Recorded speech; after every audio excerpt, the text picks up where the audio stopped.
It's another fall-related book tag, but this time I'm not wearing a sweater or a scarf or a hat because I almost died of heat stroke the last time. Hi dreamers and make-believers, in today's video I am doing the Finally Fall book tag because in countries where there is a different change in weather, people are very excited about the fall because everything goes golden brown and beautiful, and in Dubai actually it's just much cooler. It's like summer in the UK, so it is like the best time to be outside and it's been really fun. So I am loving that fall is here because I can embrace it and go outside and do amazing, incredible things outside. This tag consists of 10 fall bookish related questions. It was originally done by Tall Tales. I will link it below. And yeah, let's go.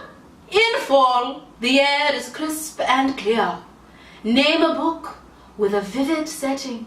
Quite a few books came to mind for me on this one, but I decided to go with Six of Crows by Leigh Bardugo. You just feel like you're there. She describes the smells, the sights, the sounds. You can imagine yourself like being an edge, like climbing up the buildings. You can feel the rocks under your fingers. Like, she's just amazing at describing things, and particularly in this book, I just felt like it was just so magical, and I was just definitely in Ketterdam. Nature is beautiful, but also dying. Name a book with a beautiful, vivid setting, but based on a pretty heavy topic like loss or grief.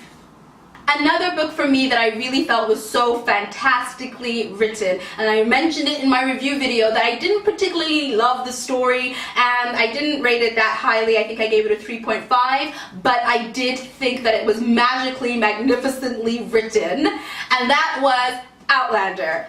I just felt like I was in Scotland. I knew the people. I was in those taverns. I was in that room. I was just everywhere that she was. I was there because it is really fantastically written. But it does deal with some pretty heavy topics. Flogging, there's rape, there's loss and being burned as a witch. I mean, there's a lot of stuff that happens in this that are pretty heavy topics. So yes, this is definitely my beautifully written but dealing with some heavy topics book. Fall is back to school season. Name a non-fiction book that has taught you something new. So I don't read many non-fiction books. I mean, I think I've read about 2 or 3 in my life and I haven't finished them, and those are mostly like quote books. But one non-fiction book that I truly love, it is my favorite non-fiction book of all time, and it has taught me many new exciting things, and that is Harry Potter Page to Screen. And it's just got all the intricate details of how the films were made, like how it's like a model, like Hogwarts is actually a small model, and it's got Salt is acting as the snow, and it's just so many cute, awesome behind the scenes things and how they make Hagrid, and I just love this book. In order to keep warm, it's good to spend time with those we love. Name a fictional family, household, or friend group that you would love to spend some time with. This was quite tricky to do because I have a lot of favorite people that I would love to get to know and hang out with, but this group in particular live in a place that I really want to go to. That place is called Valeris, because that series is a Court of Thorns and Roses series. I want to hang out with all these guys. I want to hang out with Feyre and Missandei and Cassian and Lucien even. Like, I want to hang out with all of them. They seem like a bunch of awesome characters, and even though they drive each other crazy sometimes, they all just still love each other and accept each other's flaws, and they have a good laugh and they can joke and they're playful, and they just mesh. The colorful leaves are piling up on the ground.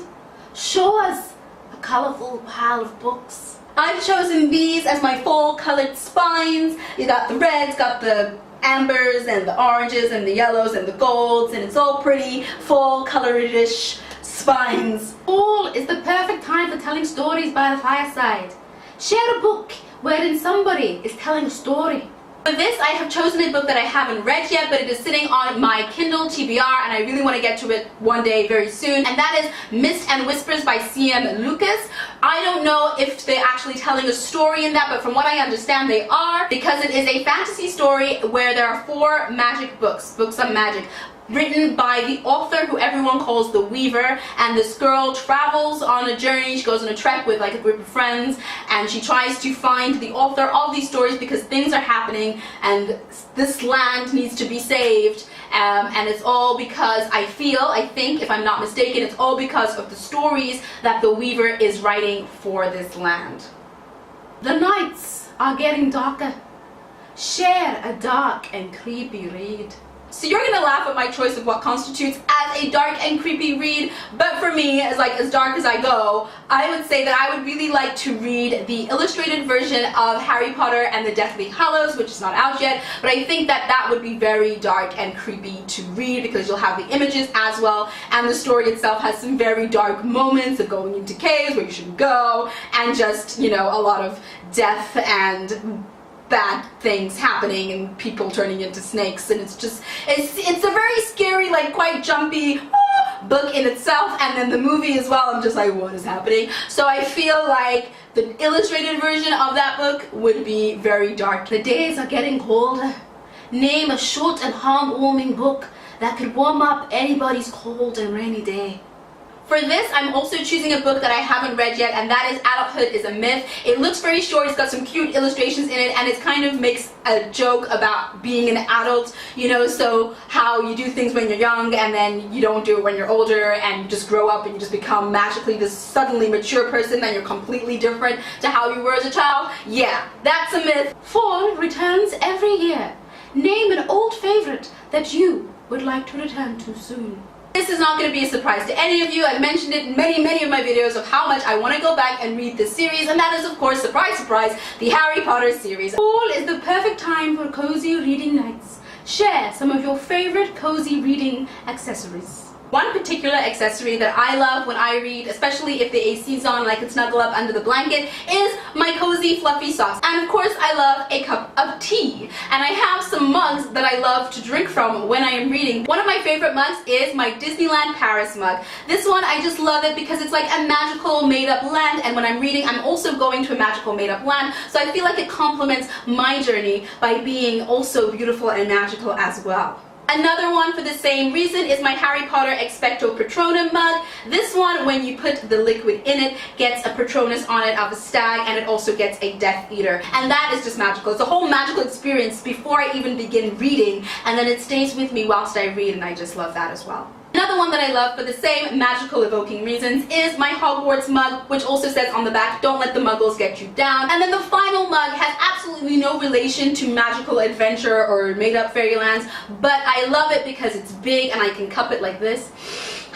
And this is my, I kind of call it a snowflake mug. I mean, it's red, but I feel like it's a red snowflake. So I call it my snowflake mug, and I love this one as well for when I am reading. And the last and final part of this tag is to tag other people to do it. And as always, I tag all of you guys to do it, and then please put in the comments below the links to your video because I'd love to go and check them out. And that is all for today. Until next time, I'll see you. Bye!